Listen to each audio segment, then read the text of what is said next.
अस्सलामुअलैकुम viewers, welcome back to my YouTube channel. कैसे हैं आप सब? उम्मीद करती हूँ सब खैरियत से होंगे।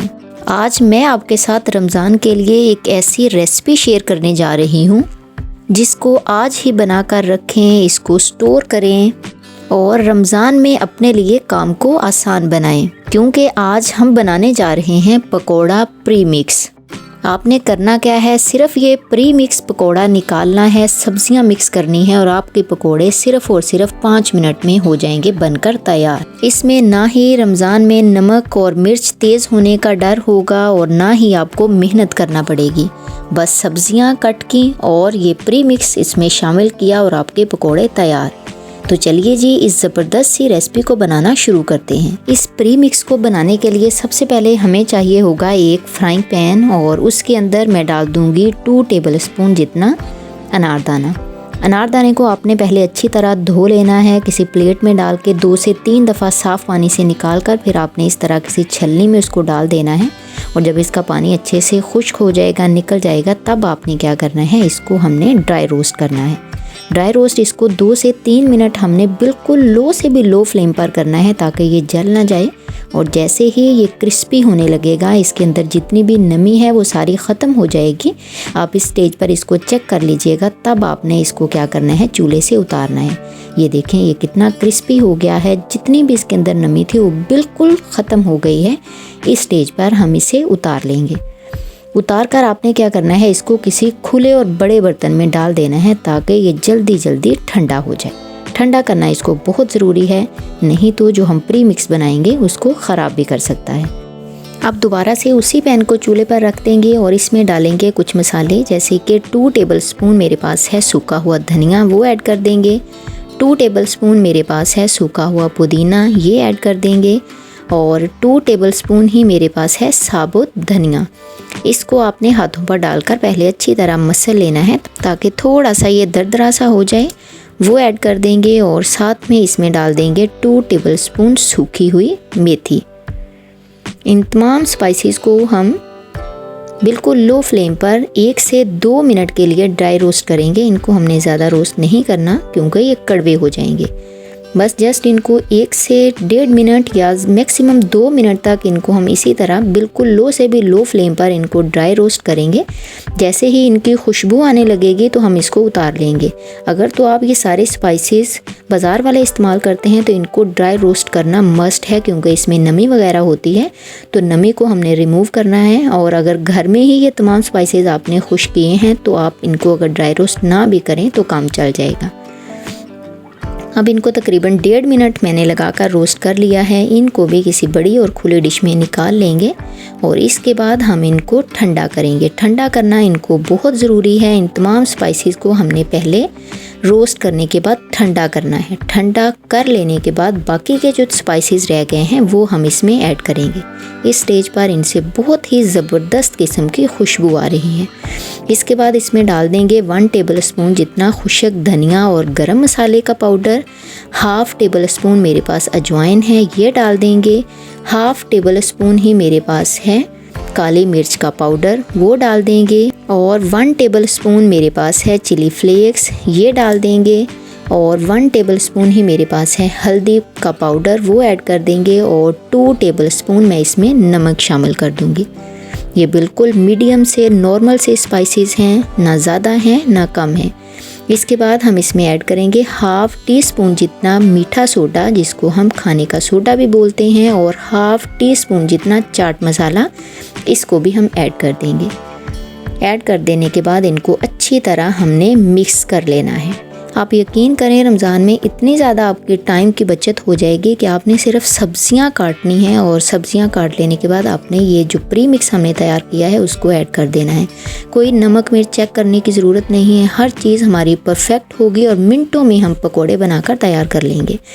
उसके बाद मैंने ले लिया है बेसन। ये बेसन है मेरा 1 किलो। जितने भी स्पाइसेस मैंने डाले हैं वो 1 किलो के हिसाब से मैंने डाले हैं। आप अगर ज़्यादा बनाना चाहो तो आप इसको, अगर 2 किलो बेसन का बनाना चाहो तो इसको डबल कर लीजिएगा। अगर 3 किलो बनाना चाहो तो इसको ट्रिपल कर लीजिएगा। इस तरह मैंने 1 किलो बेसन को पहले अच्छी अच्छी तरह छान लिया था। बेसन को छानना बहुत ज़रूरी है, जब भी आप बेसन का इस्तेमाल करें उसको अच्छी तरह छान कर इस्तेमाल करें। उसके बाद ये जो प्री मिक्स हमने तैयार किया है उसको बेसन के अंदर डालकर अच्छी तरह से हम मसल कर इसको मिक्स कर देंगे। इस प्री मिक्स से आप पालक पकोड़ा भी बना सकते हैं, आप आलू का पकोड़ा भी बना सकते हैं, आप लच्छा पकोड़ा भी बना सकते हैं, आप आलूओं को ग्रेट करके भी बना सकते हैं। किसी भी किस्म का आपने पकोड़ा बनाना है, बस आपने वो चीज़ कट करनी है और उसके ऊपर ये प्री मिक्स डालना है और आपके पकोड़े बनकर तैयार हो जाएंगे। अब इसको सेव और महफूज करने के लिए आपने कोई भी एयर टाइट इस तरह का कंटेनर ले लेना है और उसको पहले अच्छी तरह धोकर ड्राई कर लेना है। ड्राई कर लेने के बाद ये जो बेसन का मिक्सचर हमने तैयार करके रखा हुआ है उसके अंदर डाल देंगे और अच्छी तरह इसका ढक्कन बंद कर देंगे। ये तकरीबन 2 से 3 महीने तक आपका ये मिक्सचर बिल्कुल भी ख़राब नहीं होगा। जब भी आप इसको निकालेंगे ये बिल्कुल आपको फ्रेश और इसकी खुशबू इतनी ज़बरदस्त लगेगी कि जैसे अभी अभी आपने ये तैयार किया है। ये देखिए मैंने इस तरह प्रीमिक्स तैयार कर लिया है। इसके बाद पकोड़े बनाने के लिए मैंने आलूओं को इस तरह लंबाई में कट कर लिया है। आप किसी भी शेप में कर सकते हैं। कट कर लेने के बाद इसमें मैं डालूंगी थोड़ी सी पालक। क्वांटिटी आप अपने हिसाब से कम या ज़्यादा कर सकते हो। और इसके बाद मैं इसमें डाल दूंगी थोड़े से प्याज। और इसके बाद जो प्री मिक्स हमने बना कर रखा हुआ था इसके 2 से 3 चम्मच ऐड कर दूंगी और ज़रूरत पड़ी तो मैं इसमें थोड़ा सा पानी ऐड कर दूंगी।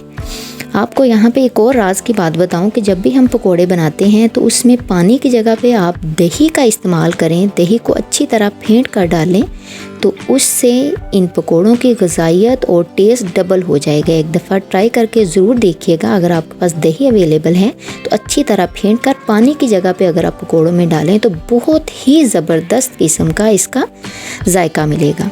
देखिए अच्छी तरह मिक्स कर लेने के बाद अब ऑयल को मैंने अच्छी तरह गर्म कर लिया है। गर्म कर लेने के बाद हम ये पकोड़े फ्राई कर लेंगे।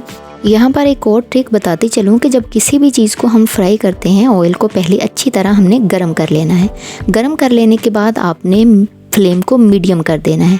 पकोड़े हों, समोसे हों, रोल हों, किसी भी चीज़ को आपने फ्राई करना है तो फ्लेम को मीडियम करके आप डाल दें और दरमियान में उसको उलट पुलट करते रहें। और फ्राई करने के दरमियान में आपने फ्लेम को कम, ज़्यादा, लो, मीडियम बिल्कुल नहीं करना। फ्लेम को आपने टच नहीं करना। जिस फ्लेम पर आपने चीज़ को फ्राई होने के लिए डाला है उसी फ्लेम पर अगर आप निकालेंगे तो आपकी चीज़ क्रिस्पी भी होगी, क्रंची भी होगी, जलेगी भी नहीं और अंदर तक पकेगी और उसके अंदर ऑयल भी नहीं जाएगा। मोस्टली लोग यही गलती कर जाते हैं कि पहले मीडियम फ्लेम पे चीज़ को डाला फिर फ्लेम को लो कर दिया। उससे एक तो हमारा ऑयल का ख़र्चा भी ज़्यादा होता है, वो चीज़ ऑयल को अपने अंदर अब्जॉर्ब भी ज़्यादा कर लेती है और दूसरा अंदर से वो कच्ची भी रह जाती है, बाहर से जल भी जाती है, क्रिस्पी और क्रंची नहीं बनती। ये देखिए कितने ज़बरदस्त किस्म के मैंने पकोड़े बनाकर तैयार कर लिए हैं। अब इसकी लुक देखें कितनी ज़बरदस्त है। इतने क्रंची और क्रिस्पी पकोड़े बनकर तैयार हो गए हैं। अब मैं इसको खाकर बताती हूँ। बिस्मिल्लाहिर्रहमानिर्रहीम। आप यकीन करें इतना ज़बरदस्त किस्म का इसका जायका है, इसकी खुशबू है, इसका टेस्ट है। आप लोग भी अभी बाज़ार जाएं, ये तमाम चीज़ें जो मैंने बताई हैं ये आलमोस्ट तकरीबन किचन में मौजूद होंगी। इनको आप इस तरह इस्तेमाल करते हुए प्री मिक्स बनाकर अभी से रमज़ान के लिए आप अपनी फैमिली के अकॉर्डिंग प्री मिक्स बनाकर तैयार कर लें। बस अफ्तारी के टाइम पे आपने सब्जियां काटी और प्री मिक्स डालकर इसको मिक्स किया और फ्राई कर लिया। अब घंटों का काम हो जाएगा, मिनटों में और चुटकियों में आप मिक्स करेंगे और मिनटों में आप पकौड़े बनाकर तैयार कर लेंगे। यहाँ पर आपको एक बहुत ही ज़बरदस्त और मुनफरिद सी टिप देने जा रही हूँ जिससे आप सब्ज़ मिर्चों को लंबे अरसे तक महफूज कर सकते हैं। ये लंबे अरसे तक ख़राब नहीं होंगी और जब भी आप इनको इस्तेमाल करेंगे तो इंशाल्लाह ये आपको बिल्कुल फ्रेश और तरोताज़ा ही मिलेंगी। तो ये कैसे पॉसिबल है, तो उसके लिए आपने इस वीडियो को कंप्लीट देखना है ताकि कोई भी स्टेप आपका मिस ना हो जाए। आगे रमज़ान आने वाला है, टाइम की बचत करते हुए आप अभी से ही आधा किलो मिर्चों को लाएं और मेरे इस तरीके को फॉलो करते हुए इनको महफूज कर लें और ये पूरा रमज़ान इंशाल्लाह आपका इजीली गुजर जाएगा और घंटों का काम आप मिनटों में कर सकेंगे। तो चलिए वीडियो को स्टार्ट करते हैं।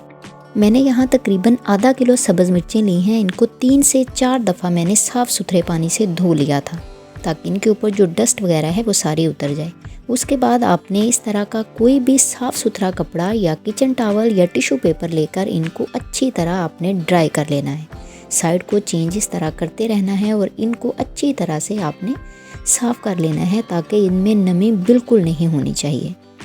ये देखें, ये सब्ज़ मिर्चें बिल्कुल अच्छी तरह ड्राई हो गई हैं। अब आपने क्या करना है, आपने इनकी डंडियों को अलग कर देना है और इसके अंदर जो भी थोड़ी बहुत गली सड़ी या ख़राब मिर्चें हैं इस तरह की, उनको आपने वेस्ट कर देना है, उनको हम इस्तेमाल नहीं करेंगे। इस तरह से एक एक करके, ये थोड़ा सा टाइम तो लेंगे, तकरीबन 2 से 3 मिनट आपको लग सकते हैं, 3 से 4 मिनट लगेंगे, लेकिन ये 3 से 4 मिनट आपके सिर्फ एक दफ़ा में ही लगेंगे। उसके बाद पूरा रमज़ान आपका इजीली गुजर जाएगा इंशाल्लाह। जब आप कंप्लीट इस वीडियो को देखेंगे तो आप लोग मुझे दुआएं ही देंगे, आपको इतना फ़ायदा होने वाला है। देखें, इस तरह एक एक करके मैंने तमाम डंडियों को अलग कर लिया है। देखिए, मैंने डंडियाँ और गली सड़ी सब्ज़ मिर्चों को अलग कर दिया है और साफ़ सुथरी और बिल्कुल फ्रेश सब्ज़ मिर्चों को सेपरेट कर दिया है। अब इसके ऊपर यही वाला कपड़ा डालकर हम तकरीबन इसको 10 मिनट के लिए मज़ीद छोड़ देते हैं ताकि इसके अंदर जो नमी वगैरह थोड़ी बहुत रह गई है वो भी अच्छे से ड्राई हो जाए। तो मुझे 10 मिनट हो गए हैं और ये देखें कितनी ज़बरदस्त किस्म की हमारी मिर्चें ड्राई हो गई हैं। अब आपने करना क्या है, आपने इस तरह का शीशे या प्लास्टिक का जार ले लेना है। कोशिश ये करनी है कि पहले गर्म पानी से आप उसको अच्छी तरह धो लें। धो लेने के बाद उसको अच्छी तरह खुश्क कर लें। जब ये आपका जार अच्छी तरह खुश्क हो जाएगा, इसके बाद आपने इस तरह 3 से 4 टिश्यू पेपर ले लेने हैं और 2 टिश्यू पेपर को आपने इस तरह से फोल्ड करके इसके नीचे रख देना है।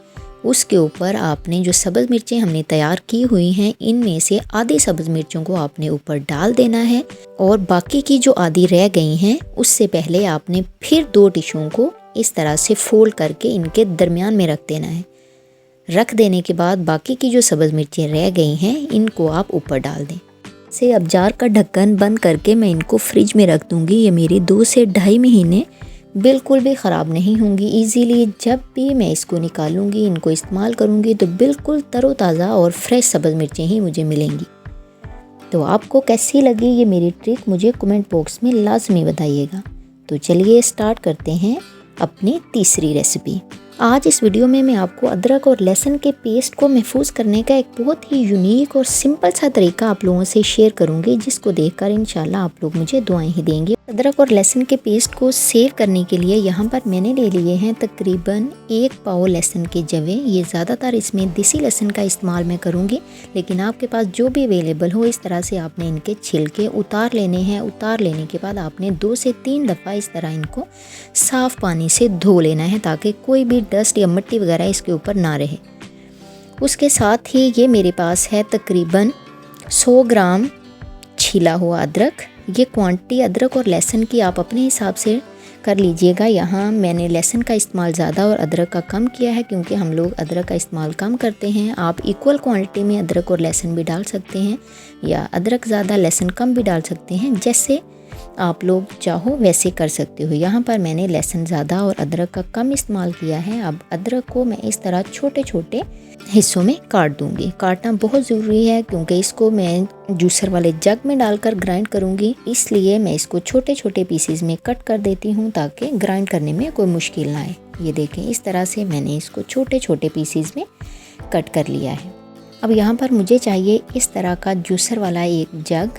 इसके अंदर मैं ये धुला हुआ और छिला हुआ लहसुन डाल दूंगी, जिसके छिलकों को मैंने अलग कर लिया है। अच्छी तरह डाल देने के बाद इसमें मैं डाल दूंगी कटी हुई अदरक।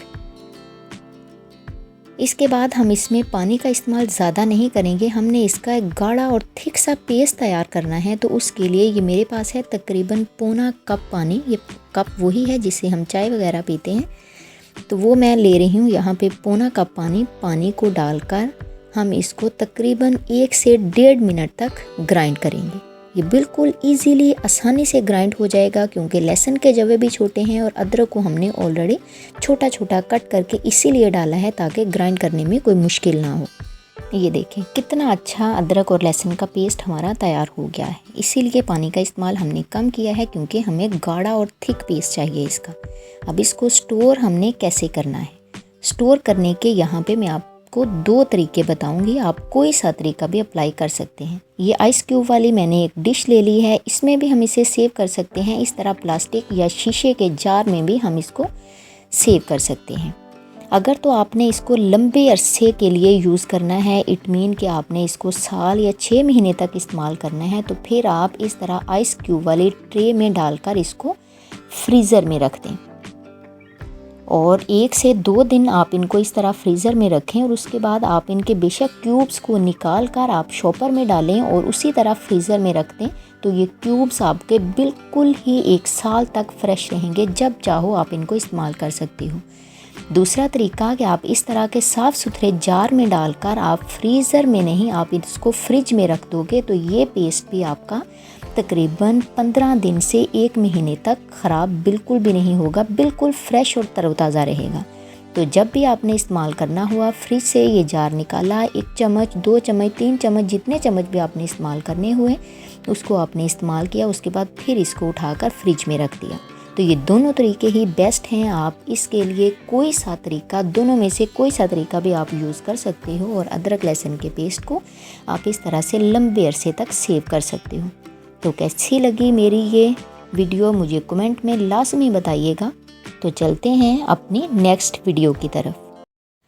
आज हम बनाएंगे रमज़ान स्पेशल रेसिपी। ये वो रेसिपी है जब आपने इसको पूरा देख लिया तो आपने मुझे दुआएं देनी है। आज मैं आपकी टेंशन दूर करने लगी हूँ कि इफ्तार में रोज़ रोज़ आपको चटनी नहीं बनानी पड़ेगी, रोज़ रोज़ आपको धनिया और पुदीना इकट्ठा नहीं करना पड़ेगा। एक बार बनाकर रख लें, ये मैजिकल चटनी है, एक बार बनाएं और पूरा रमज़ान इसको इस्तेमाल करें। मज़े की बात यह है कि आप इस एक चटनी से मज़ीद 2 से 3 चटनियाँ और भी बना सकते हैं। तो चलिए इसको बनाना स्टार्ट करते हैं। सबसे पहले मैंने लिया है 1 गट्टी हरा धनिया। इसका सीज़न है, वैसे तो ये सारा साल ही हमें मिलता है, लेकिन इस सीज़न में ये एक तो फ्रेश और दूसरा ज़्यादा क्वांटिटी में अच्छा सा मिल जाता है। सबसे पहले हमने इसे अच्छे से धोना है, फिर इसे अच्छे से साफ़ करना है। साफ़ करने का मतलब ये नहीं कि आपने इसकी टहनियाँ उतार देनी है, बल्कि इसे अरेंज करके इसके अंदर से पत्ते और डंठल वगैरह निकाल देने हैं।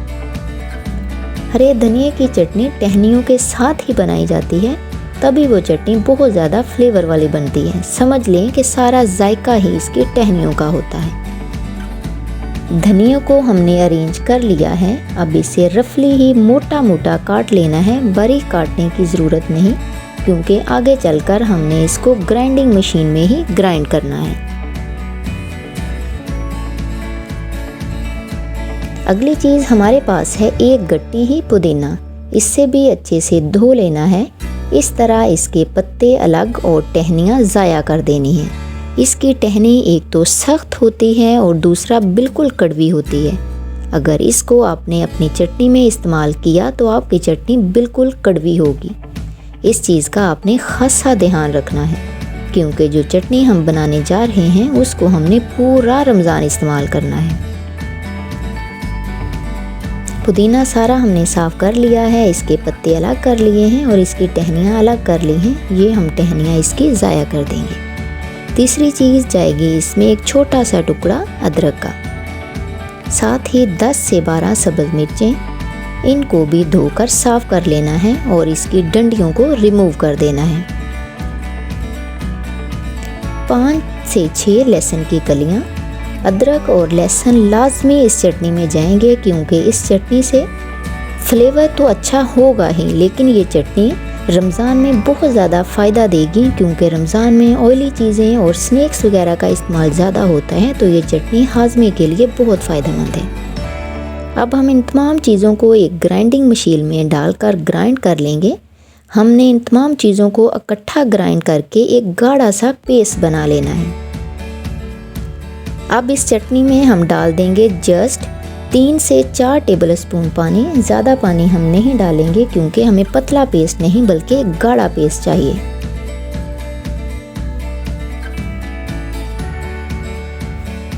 चटनी हमारी ऑलमोस्ट तैयार है। अब इस स्टेज पर इसमें जाएगा 1 टेबल स्पून जितना नमक और हाफ टेबल स्पून जितना चाट मसाला। अब मज़ीद इसको थोड़ा सा ग्राइंड कर लेंगे ताकि नमक और चाट मसाला इसमें अच्छे से मिक्स हो जाएं। जैसे ही चटनी मिक्स होगी हम इसे किसी खूबसूरत से बाउल में ट्रांसफ़र कर लेंगे। आप इसका टेक्सचर चेक करें, क्योंकि पानी हमने 3 से 4 टेबलस्पून डाला था, तो ये एक गाढ़ी सी चटनी रेडी हो गई है। बस अब इस चटनी से हम बाकी की 2 चटनियाँ भी आसानी से बना सकते हैं। मेन चटनी आपकी तैयार है, आपने बस इसी को ही फ्रीज़ करना है और बाकी चटनियाँ हम इसी के साथ ही बनाएंगे।